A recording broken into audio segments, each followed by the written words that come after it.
that was that campaign. And I think that that's a huge takeaway, is learning messaging and how you talk about your product can make a complete difference. Yep. You want to go to the next one? Or yeah, let's go into how we taught everybody to brush their teeth.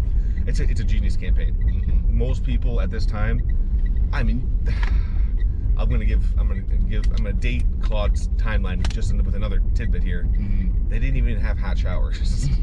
Like, this is how old school we're talking. So they definitely weren't brushing their teeth every day. Like, you can't even have a hot shower. But yeah, and so like the whole campaign around and I feel like people use this today in passing without even knowing it. Mm-hmm. It's literally, but it's happened to me multiple times. I didn't realize it was a Claude Hopkins thing, but he had this whole campaign around the film on your teeth. You know, he goes, run your tongue over your teeth right now. Yeah. Feel that film. I'm going to do it right now. It's one of those things that's like... It's pretty early, so... Yeah, right? It's one of those like visceral moments where you can have an instant feedback of, oh, I can do that with my tongue.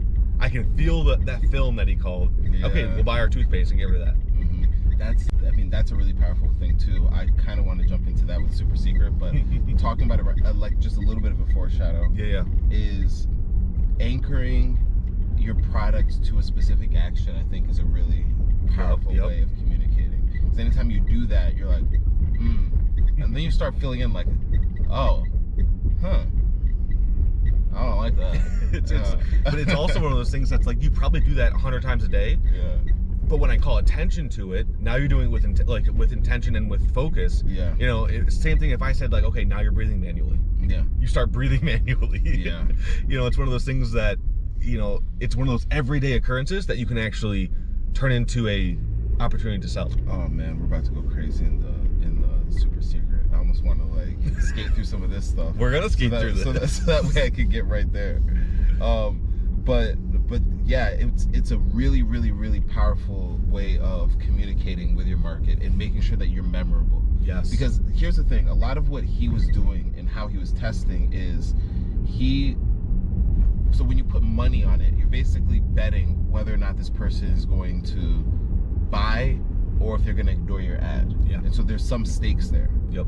And he was in direct response marketing, direct response advertising. And so that was, we're going to create an ad, a pamphlet, we're going to mail it to you, and we're going to give you instructions on how to make a purchase. Mm-hmm. And that was the criteria or that was the environment that he had to work in. And so you're not just making a Facebook post, you're like going and printing a whole bunch of flyers and ads, and that's what your cost is, that you're investing into a result that you want to make you some money.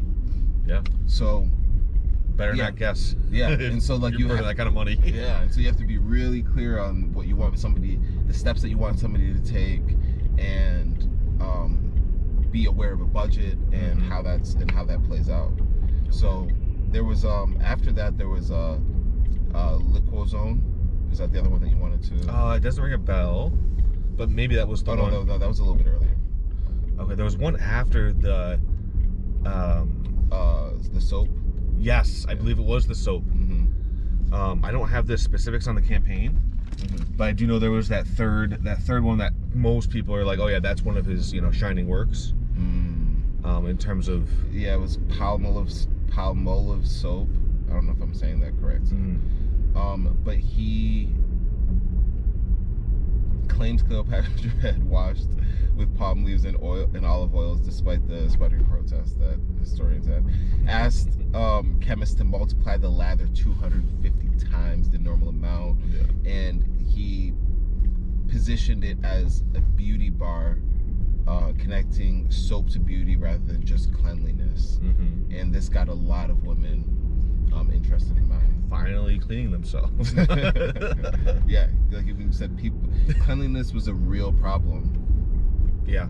Around the time. But it wasn't a big enough problem to call it on its own. You had to tie it to something like beauty. Yeah. You had to tie it to these other things that people cared about. Because they didn't even know what a germ was.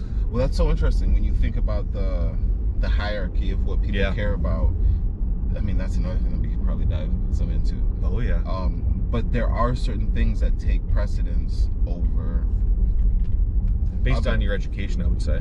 You know, if they knew germs the way that we knew germs, they might be like, all right, maybe I do need to shower every other day. Yeah. Maybe I do need to wash my hands after I go to the bathroom. That's true.